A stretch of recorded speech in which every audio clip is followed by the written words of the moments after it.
Good morning, boomers. It's the voice here, the champion of crypto, the crypto commander-in-chief, Champagne, back with another live stream. Has that crypto correction finally stopped? Have we seen a stop sign on this dippage out there? It appears like we're seeing some sort of revival here, a little spring back into the $7,000 range. GT's here in the box. Guys, touch the buttons for me to like, the subscribe, the post notification, all those button-up buttons that the YouTubers tell you to touch. I don't know if they even work. I'll tell you that much, but whatever. Shout out to Thai City. Shout out to Niagara Gardner, GT, and the rest of the pumpers. Has this crypto correction, the dippage, has it finally stopped? Or are we going to see things go back down into the red? We see Bitcoin now back in the green, almost 5%, which is nice. Shout out to Thai, Niagara, GT, all these pumpers coming in. I got to tell you to touch these buttons because that's what they tell us to do, or that's what is insinuated to do, but I don't know. Nobody knows. Had some tasty 66 BTC. So yeah, we had a low of 65.26 on this dippage. 65.26. I told you guys I thought the low was 6. But will we revisit 65? I mean, you know, just because we're back in the $7,000 range doesn't mean anything.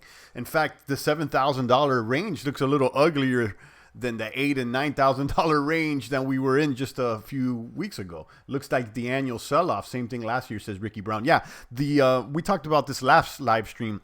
We are basically where we were at last November. The graph looks exactly the same. The charts looks like about exactly the same. So will things go back up and then take another dip? I don't know. And it's not the same. Was it the same as last year, or was it the same as 2017 before the correction?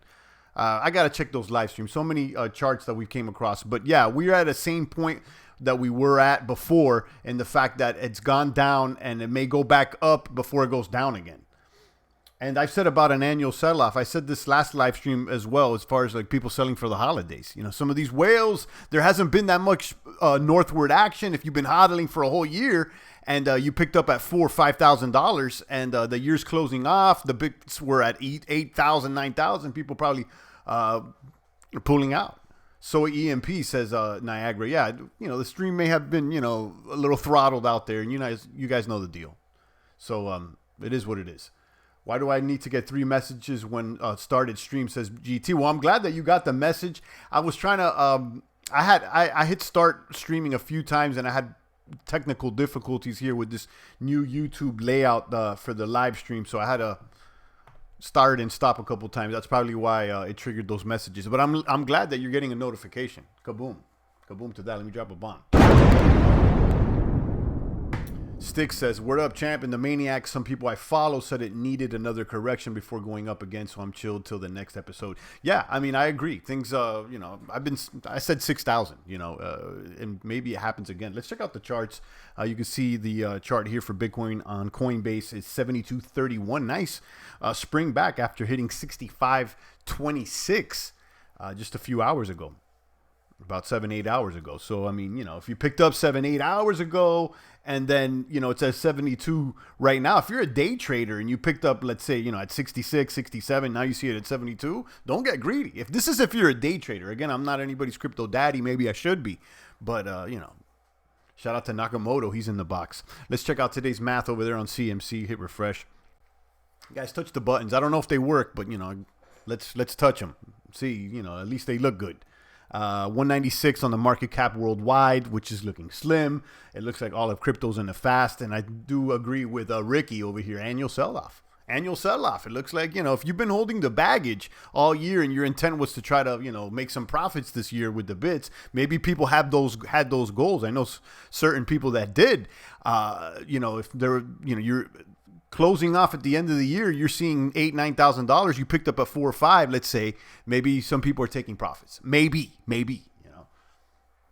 The calf is chilling as well. You know it. Shout out to the baby calf over there. I need to get a raging bull on the right-hand screen. I just haven't came across one yet. And I'm not a graphic designer or anything, so I couldn't do like an animated GIF. I came across this one, and I found it appropriate. Slapped up the, you know, Bitcoin coin rotating above it. So shout out to the boomers, kaboom, kaboom, kaboom. The original kapumper. Some people talking about boomers in politics or whatnot, referring to the actual boomers. You know, the the ones after World War II or whatnot. I'm talking about kaboom, and the fact of, stacking these, booming with these bits. That's what I'm talking about. And the original boomer here. Bitcoin at 72.21, Ether at 148. Came across an article. The amount of Ether locked in DeFi is at an all-time high, which is a good sign. I'm telling you guys, DeFi. It's, a sector that I think is going to grow. You got Ripple's trash. I know there's one Ripple guy here in the box waiting for a 19 cents, 22 cents. It's what it is at right now. You got cash, Bitcoin Cash there at 214. Litecoin's up at 47. Litecoin looking slim though, even though it's in the green today.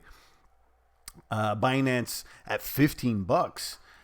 Binance at $15. That's interesting. EOS at 256.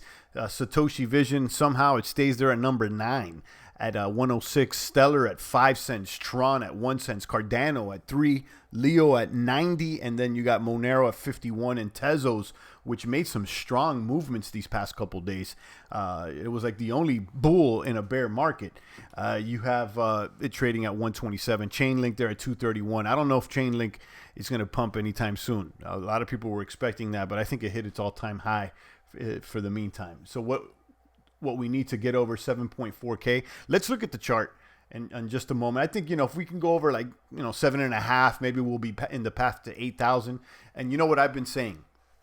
I think there's a strong possibility of one last strong pump. This is a pump right here. 5% in 24 hours or even in 8 hours is a lot of movement. It's good for the day traders. But what I'm looking at is maybe, a run of over 10% in one day. So something like, 10%, 12% in one day in a 24-hour period. I still think that that's possible one last time this year. But, depending on where it starts off from, we still may be short of 9,000, 10,000, Hopefully the price ends up around, like 92, 93 at the end of the year. But as far as like a run to 12, 13,000, those things are not going to happen until 2020, in my opinion. So you got the Satoshi, or little cousin, he says 74, and you're about right. It looks like all these highs here. What we need to do is get back over here. 76, 77. So, it seems like we've tested this this resistance of 74. So yeah, you're about right. 74 seems like the resistance here for the short gun. Guys, drop a comment here in the population of the chat box. Let me know if you hear me loud and clear. I know Niagara was letting us know that the stream was a little getting throttled a little bit there. So just want to make sure you guys can read me. If this thing continues momentum to close above 8K, 8,200, I feel bullish again. Listen, I mean, Tyler, if we touch 8,000 today, that's a bull. That's definitely a bull flag. Let's see. The day just basically started on the East Coast. We're a few hours in, so let's see where we all pan out to. But up 4%, 5% in just a few hours is good. One day you'll wake up to a 25% pump, and everyone will be bullish again. Yeah, I mean, I don't know if we will get a 25% pumper this year, but hopefully somewhere close to a 10% pumper. Maybe this is it. Maybe today it goes above 75, it goes closer to 8, and that's the good pump. But let's see. Not necessarily today, but in the near future, even in the week. Yeah, you may be right, Tyler. I've been saying, one last pump before the new year. Maybe it happens, end of November, early December. We're right about there. It should happen before, December 15th, before December 17th. Let's say before December 20th, the latest. But I mean, this could come soon as like this week or the first week of December. Hopefully, again, maybe we're wrong. Maybe this thing just goes all the way down. Let's look at this article that I have. It's not linked down below yet, but I will after the end of the broadcast. Shout out to Lucian. He says, what's up? Hey, champ. What up, Lucian? Amount of Ether locked in DeFi is growing despite the price slump, which is a good sign. And I've been saying DeFi is the future for at least Ether. I think that DeFi is really going to be what propels the price of Ether for the short term, at least. Short to midterm. Amount of Ether locked in DeFi is growing despite price slump via Cointelegraph. The number of ETH locked in decentralized finance apps reached an all-time high of 2.7 million, according to DeFi monitoring resource DeFi Pulse. Let me check this out. Click on that. Kaboom. Total value, maker dominance. Okay. I'm going to check this out in just a moment after this article. Of the 2.7 million ETH locked, 2.1 million are locked in the system behind the DAI stablecoin Maker. You know that there's other DeFi apps, but Maker being the supreme one right now, the one that has the market share, and that's how you can generate DAI tokens. And I think, as far as stablecoins, guys, I'm not a fan of stablecoins, but DAI seems to be like the most legit stablecoin because it's verifiable. There's actual Ether backing it up, and if the price drops, that Ether gets liquidated automatically. Additionally, 337,800 ETH, about 12.5%, are currently locked in the decentralized lending application Compound. Compound sexy too. I like the interface. The remaining Ether is split between DeFi apps, including decentralized exchanges and financial derivatives. And I'm getting ads here from the Brave browser. Let me click on that. Kaboom, kaboom. And continue. Look at that. What is this? Access 79. I don't care. But I just got some bad tokens for looking at ads. Guys, download the Brave browser. Start earning bad tokens. If you do it via the link that I have down below and install it for 30 days, they shoot the champ like $5 worth of BAT tokens. So it's a way to help out the channel. I appreciate it. The 1-year chart of the dollar value of crypto assets locked in DeFi apps shows some correlation to the Ether price, but it's not entirely dependent on it. When the Ether price collapsed after reaching its peak in July, the value of crypto assets locked in DeFi apps was only temporarily affected. So you could see, as far as the value of ETH locked away, and more people are using DeFi. If you guys don't know what DeFi is, and you're just tuning in, decentralized finance, it's a way to basically generate loans without a third party. You could generate the loan directly through the system, through the smart contract, by using collateral in the form of Ether, and you could also use other coins as collateral to generate DAI now. So it's not only Ether. I think you could do several other coins, other ERC20s, but that I don't know which coins, but I think it's some ERC20s and maybe Bitcoin or Litecoin. Maybe someone wants to verify that for me, but check that out. Also curious what people's targets are for taking profits in Bitcoin, says Tyler. Curious what the champ community is thinking. Tyler, I think that as far as like what the targets are, it depends on what the time range. I would say, I think everybody has a different goal as far as time. Some people are here to swing trade, and they take profits on the daily to the weekly. Some, monthly. Others are here just to hodl. I know there's people that are like 90% Bitcoin and they're waiting till, a few years to take profits. So, I think it's a time thing. I would say, kind of a time range. 250K for profits on Bitcoin, all or nothing for me. There you go. So you got an answer from Niagara. He's waiting for 250. So it's a long hodl. It's a long hodl. Everyone thinks 100K will be the top. If everyone thinks that, then it'll blast past it. Okay. For someone like me, I'm looking for all-time highs, 30,000. Not that that's like the profit taking, but definitely it's a range what I would consider taking some profit. I would consider, definitely if we get closer to the all-time high, somewhere around there and after. Not to liquidate though, because I think that for the long gun, you got to hodl, a few bits or at least one bit in the pillow for at least 5 years, I would say. At least 5 years, till 2025. Till when's the other halving after 2020? Is it 2025 or 2026? But, I would say at least 5 years. Tyler D says, yeah, I'm always 10% of my stack on various milestones. There you go. What happens when all the Bitcoins are mined? Then that's it. There's no more Bitcoin. That's it. It's just you'll have a fixed circulating supply, only 21 million. That's it. Shout out to Passive, kaboom. And the mining of Bitcoins won't cease until like 2100. So every year it's less and or every period it's less and less. So we're going from about a 10 or 12 Bitcoin per block reward or something like that now to about 5 or 6 now next year. Someone may want to verify that. I don't know the exact number, but I know it's something like that. The reward is the transaction fee to mine. Johnson said, then the price will shoot up. One could argue that the price has gone up because people know that there's only going to be a fixed amount of Bitcoin, a limited circulating supply, as opposed to something that's inflationary, like some of these other coins or all the fiats. That's been a selling point for Bitcoin since the beginning, if you ask me.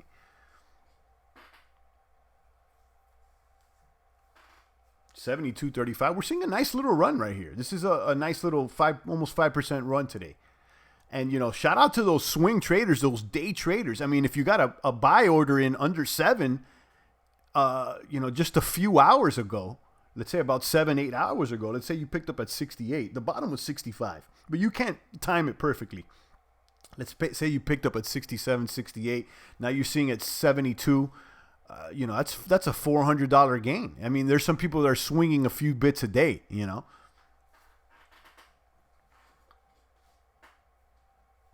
Let's look at this other, let's look at this DeFi, pulse.com. This is something I just linked to. And you can see the top decentralized applications: Maker, Synthex, Compound. I've never heard of Synthex. Compound is one that I've covered here. InstaDApp as well. Bancor. Let me see the top decentralized exchanges: Uniswap, Bancor, and Kyber. And don't sleep on these decentralized exchanges, guys. As these privacy coins become more attractive, and as the regulation increases worldwide, and people start to realize that almost all these coins are surveillance coins, decentralized exchanges are going to be more attractive. Shashwing. I like that. CryptoZilla. Let me drop a bomb.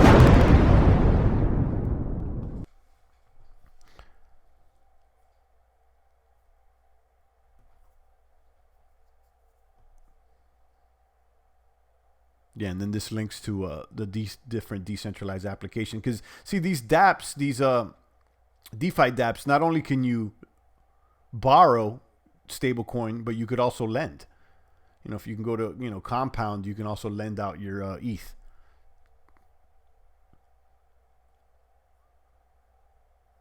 Check that out. I'm going to link everything down below. I haven't done that before the broadcast, but I'm linked via this article here on Cointelegraph. Amount of Ether locked in DeFi is growing despite price slump. This was posted by Adrian Zamudsky an hour ago, so check that out. Another thing that I found pretty interesting here is that this privacy coin just hit an all-time low, losing 96% in 2019. Zcash, okay, which was Zcash the one that Snowden was talking about? I believe so. I think Snowden was talking good stuff here about Zcash. Anyhow, it hit an all-time low, losing over 96% in 2019. Basically a bloodbath here. And I just wanted to point this out because for the same reason I'm pointing out the value of DEXs and privacy coins. I keep saying Monero, and I think that's the true crypto. A lot of people have brought up Zcash when I talk about Monero, along with Litecoin and its possible implementation of Mimblewimble.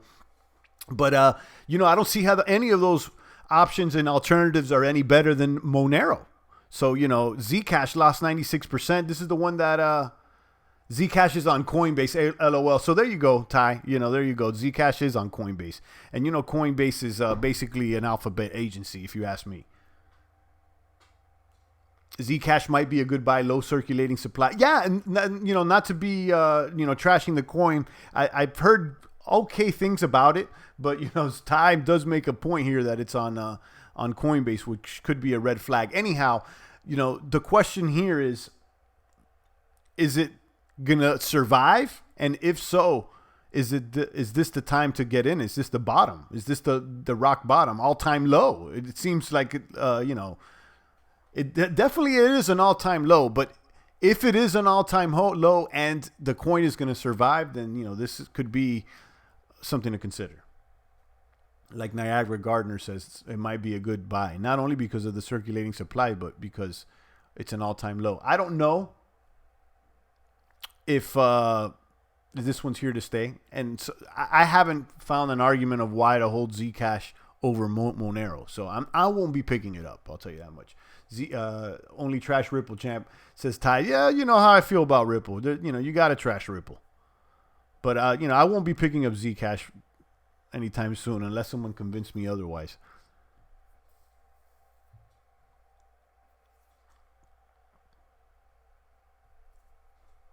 Shout out to Ty, Niagara, Johnson Cackery, CryptoZilla, and the rest of the boomers.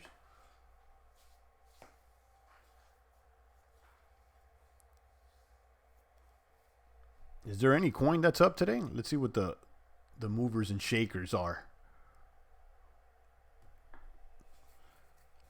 Bunch of newbies. Store'em, never heard of this one, up 319%. You know this one's a pumper. This one looks like some manipulation. Let me see what exchanges are handling this one. Storium. Another decentralized storage sounds like. I've never heard of this coin.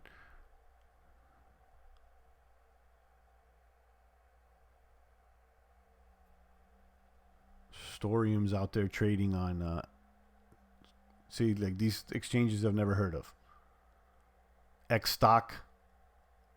All the volumes on EXT stock. So all the volume of this coin is on one exchange, and the volume's only $25,000. So that's funnier than the bunnies right on the screen. You know it. So I want nothing to do with that one. See, that's why you got to look into these things, guys. Sometimes they look good on the surface, but then you look into it and there's only trading on one exchange and there's $25,000 volume. So forget about that. Fusion there is another one I've never heard of. Matic. I've heard about this one. I'm kind of going blank on this one, but this one has been talked about for a while. It's up. Cosmos as the alternative. Cardano is up. This one definitely is catching my attention. Bitcoin is up. Riff. Ontology. VeChain. See the major losers. Molecular Future. Never heard of this one. Luna. I never heard of that one either. Maker's down.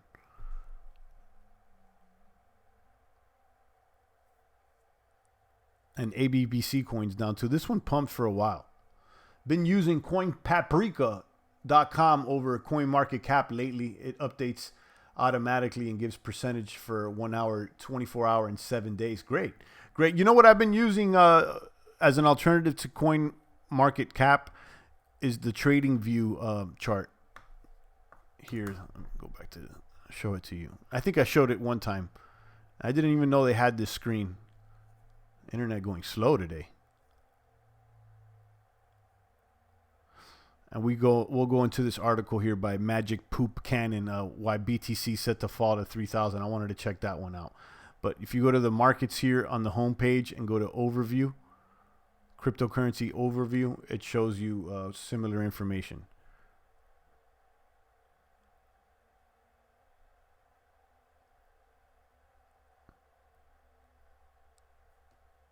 If you go to, I believe it's performance.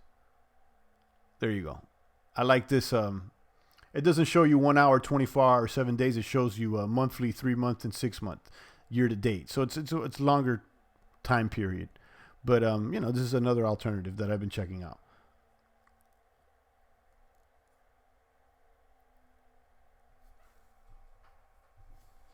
Let's look at the technicals here for Bitcoin. See if they changed any bit. I'm sure they're reading buy now. Sometimes with these technicals, it's like they react after the price, you know? It's like they kind of reflect the price, not predict it sometimes. Sometimes. It still sell. Look at that. I was wrong. Okay. So it's still saying it's selling, it's saying to sell.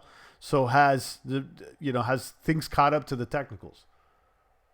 It's interesting. I was not expecting this.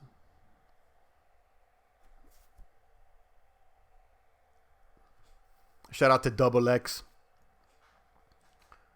Champ, I need a Bitcoin 1 month chart. Yeah, just go to TradingView and just you could see a 1 month on TradingView via right here.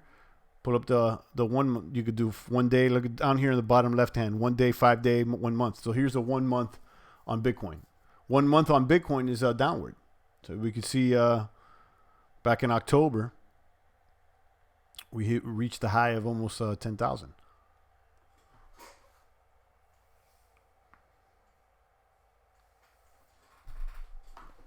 So will we go closer to, will we correct? Will we go all the way down here and then go back up? Maybe by the end of the year. I mean, look, I'll tell you this much. I mean, like, it made that much move in 1 month. Will we go back up that much in 1 month? It's, possibility. I'm still saying, 92, 93 by the end of the year, something like that. Satoshi says 4,500 in sight. Sorry.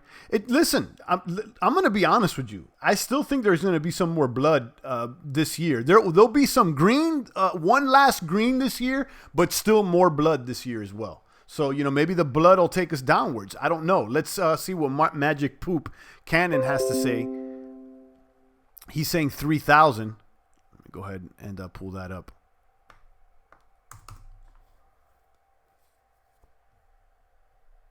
Here, warning, here's why Bitcoin's set to fall to 3K or lower. And I haven't seen this article yet, but let's see what he has to say. Let me click on this ad here by Barron's, get some bats real quick. Boom, download the Brave browser, everybody. This is why I think Bitcoin is about to shock the world, says Magic Poop Cannon, with an epic meltdown into halving that nobody expects.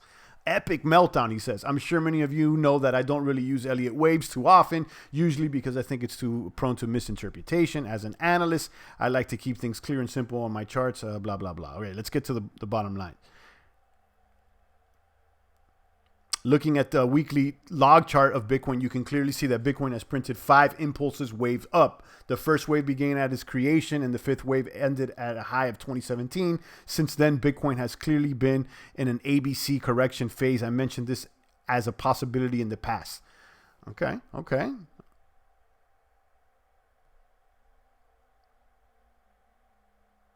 Let's look at the ending here. I'll leave you with this. Just because Bitcoin has risen for the majority of its lifetime doesn't mean that it will be profitable from here. For all we know, Bitcoin may never see 10K again, and there are many technical and fundamental reasons to believe that. Choose your moves wisely. I don't know. This one seems like a little bit too much doom and gloom. But check this out. I'll link this one down below because Magic Poop has posted a while, and he's one of the more popular guys here posting on TradingView. So I'll listen to what he has to say. So this is a lifetime. I mean, since 2011, and you can see all the corrections. But he thinks this correction may, this is interesting. If you look at number 5 here, this high, this was the all-time high.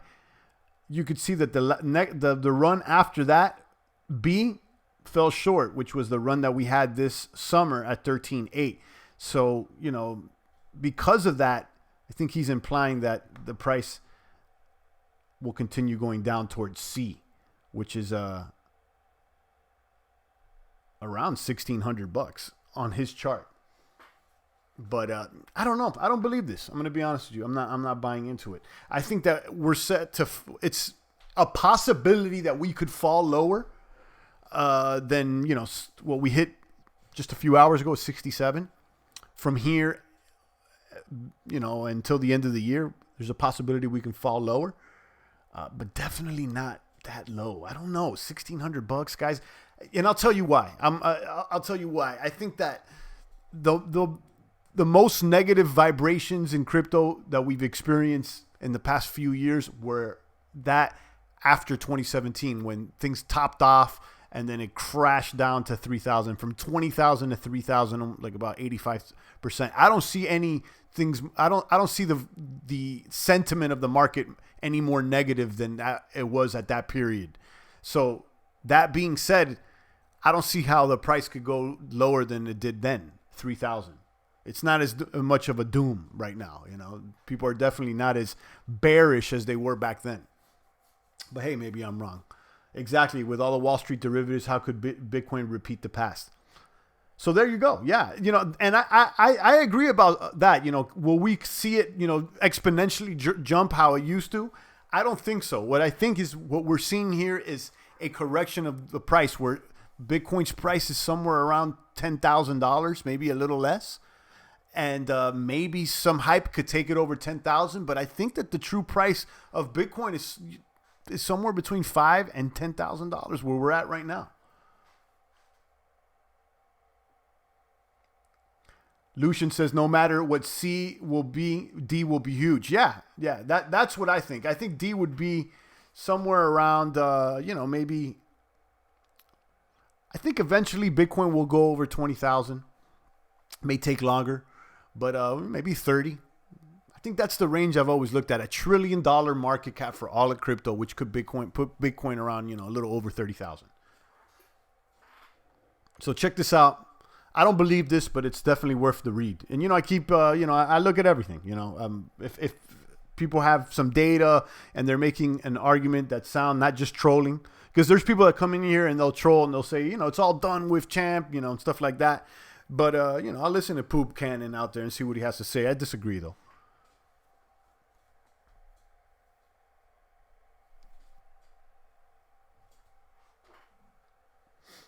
One thing we can agree with, Bitcoin always tends to surprise. In 2017, it was around 8K in November, and it shot up to 20K. That I agree with, but I think what I'm trying to say here, and what I would agree with Ty, was that the patterns can't be exactly the same as they were in the past. And I think that there will be less surprises as Bitcoin matures. It will give us less surprises than it did, when it's first started. McPuffin says the delay from an all-time high is positive. The longer we consolidate, the higher it will eventually go. That makes sense too. Yeah, we got to earn our keep here. Niagara Gardner says he disagrees. Once we're back over 10K, that's it. I once thought that, but, look at how we took things to 13.8 and it was not enough to keep things over 10K. I think 2020 is going to be about keeping the price above 10K for about at least a year. See, 2019 was above, most of the year finally went over 5,000. It started the year under 5. And then Bitcoin finally, stabilized over 5,000 this year, and it stayed most of the year above 5,000. I think for 2020, there's going to be volatility. It may go up back, close to all-time highs. But what I would like to see is the price of Bitcoin remain above $10,000 for close to a year, for at least 6 to 8 months. And we still haven't seen that. Every time we go over 10K, it's not that long. Even when we went to 20,000, it wasn't for that long that the price of Bitcoin remained above 10K. So we got to master this 10K before anything. But maybe you're right, Niagara. Maybe we go over 10K again and we could pump to 30K and we'll be having a Crip Walk party here. But I'm just trying to manage expectations. Just trying to manage expectations out here.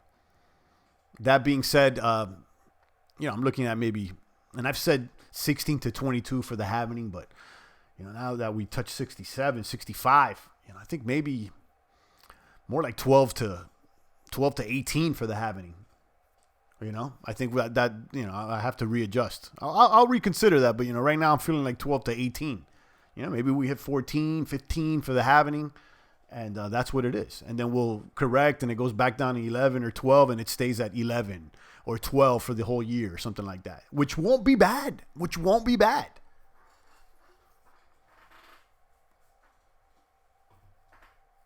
Some have said that the latest dip was from Verse saying that he was going to unload a bunch of coins to fund things, so still easy to create market fear by these so-called whales. Yeah. The market's still small. We know this. The market's small. Bill Gates and a few of his homies could move the market. They could buy the whole thing. Right now, we're under $200 billion. What is Bill Gates worth? Isn't he like $50 billion? Or how about someone like Bezos, $60 billion? So you get like less than 10 billionaires, and they could buy the whole market.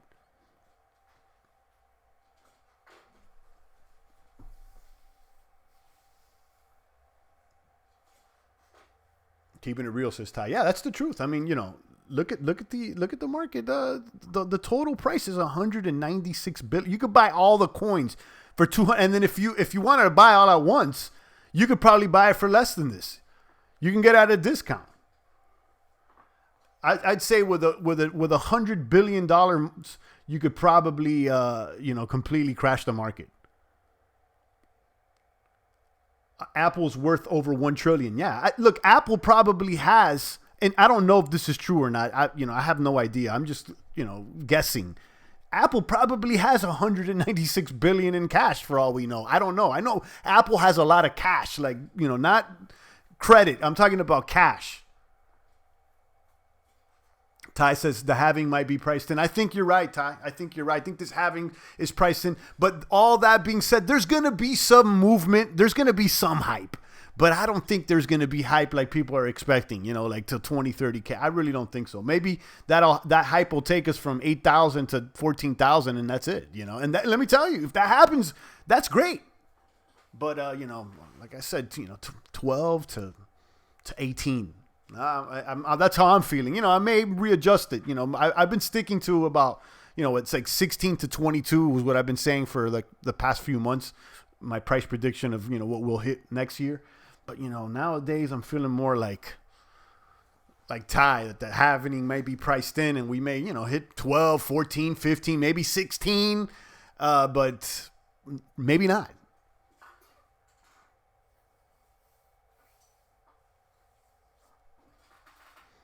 I'll take a few more comments and questions before I go ahead and enjoy the rest of my day. I got some ribeye tips. I'm going to cook up some USDA Prime. I found another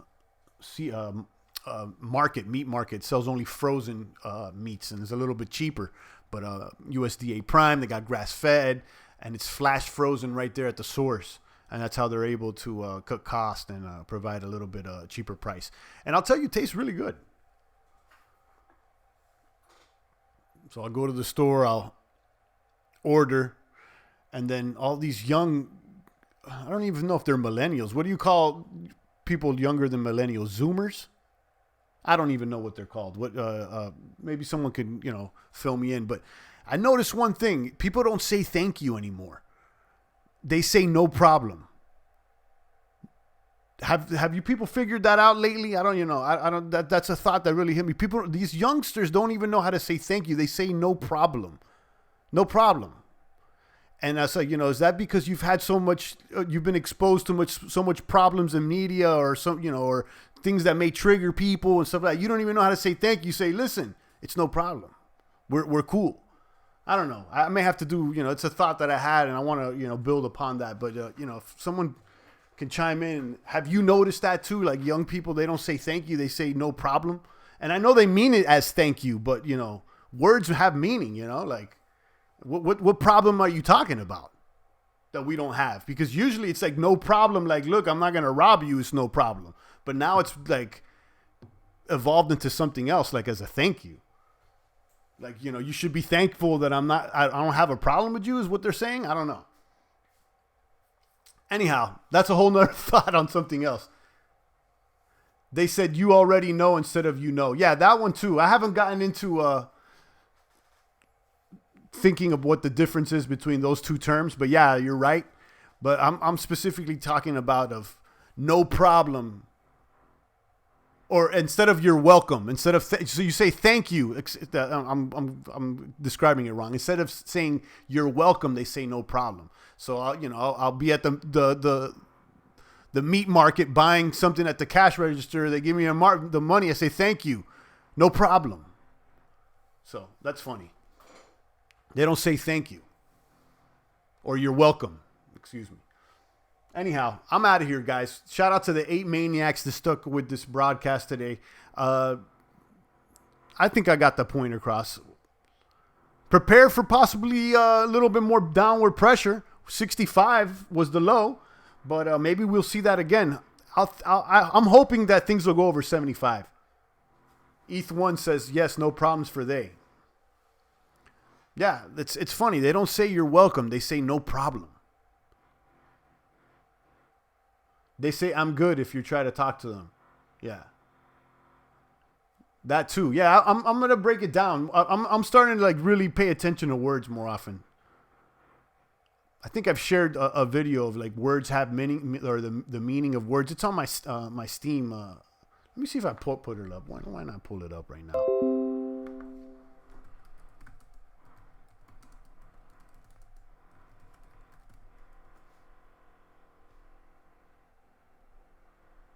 Give me a second. This video that I think it's on somewhere on my Steam page.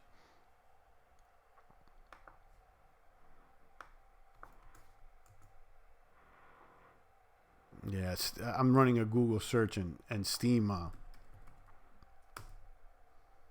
doesn't even come up on Google. You know they're hating on Steam.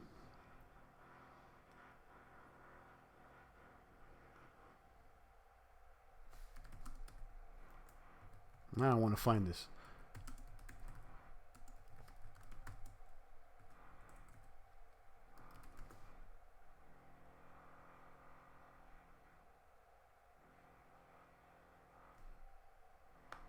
Wow, it's not even coming up.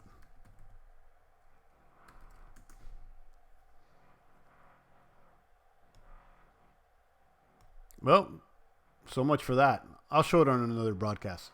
Thanks, chap. Keep buying the dip, says Steve. You know it. FN base says groypers.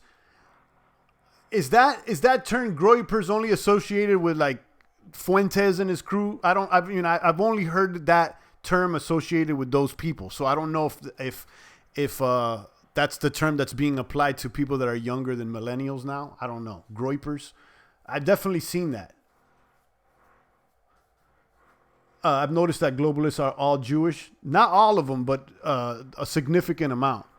Because you got some Jesuits in there, and there's some globalists like the Bushes. They're not Jewish either, but yeah, you're starting to notice a pattern, which is interesting. Niagara says it's an Owen Benjamin thing, the Groys. Yeah, with Fuentes and then the Groypers. But there's another term. I don't know if it's Zoomers or a term referring to the age group of people that are younger than millennials. Or is it not Generation Y, is it Generation Z? I don't know, guys. Satoshi says, hey, thank you. Yeah, thank you for tuning in. I wanted to pull up that video from Steam It about the meaning of words and like casting spells or whatnot, but I can't find it. And there's so many videos on the Steam page that scrolling one by one will take a while. Someone's got to come up with a better way to search Steam, because Google doesn't help, and I think it's on purpose.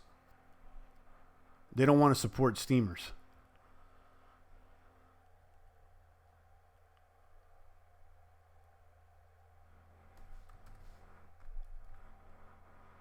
The OK boomer, yeah, but the boomer that they're referring to is an older than a millennial.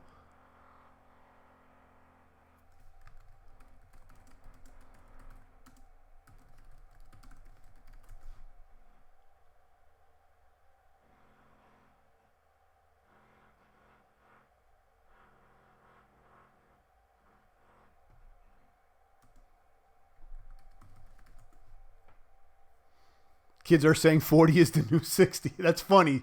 That's funny. Is this it? Let me see this. I think I may have found it. I think I found it, boomers. Let's see.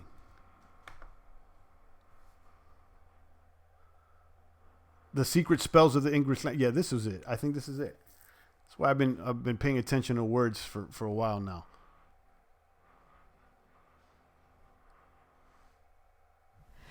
So what do I mean by the secret spells of the English language?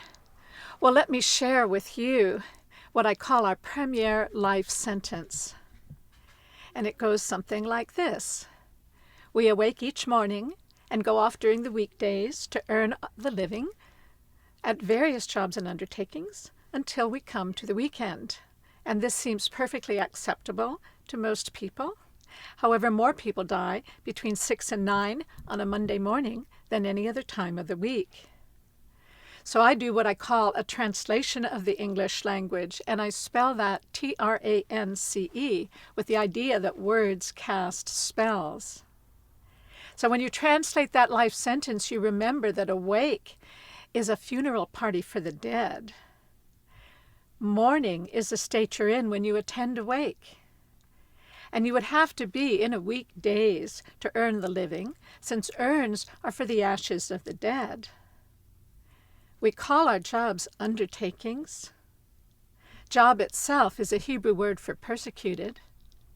And what we get at the end of this perverse bargain with life is the weak end of the deal as we become progressively weakened ourselves. And so our most prevalent greeting to each other is hello, the reverse of which is, oh, hell.